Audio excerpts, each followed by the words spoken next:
আমরা কন্যাকুমারী চলে এসেছি, এসে ভারত মহাসাগর দেখতে এসেছি। দেখো কত দূরে জল চলে এসছে, কি সুন্দর। কন্যাকুমারীতে ভারত মহাসাগরের ঢেউটা শুধু দেখো, অসাধারণ। এই যে সূর্য এখনো অস্ত যায়নি, কিন্তু কলকাতায় আজ 6টা বেজে গেছে, সন্ধ্যা হয়ে গেছে। এখানে এখনো সন্ধ্যা হয়নি। ঢেউটা আসছে দেখো, ও এইটা বড় আসছে, সরে যাও।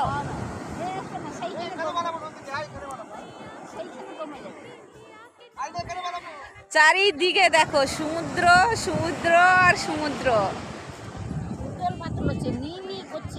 দেখা যায়নি। এই দেখো হেবি সুন্দর জায়গা কন্যাকুমারীতে, এটা সেরা সেরা জায়গা।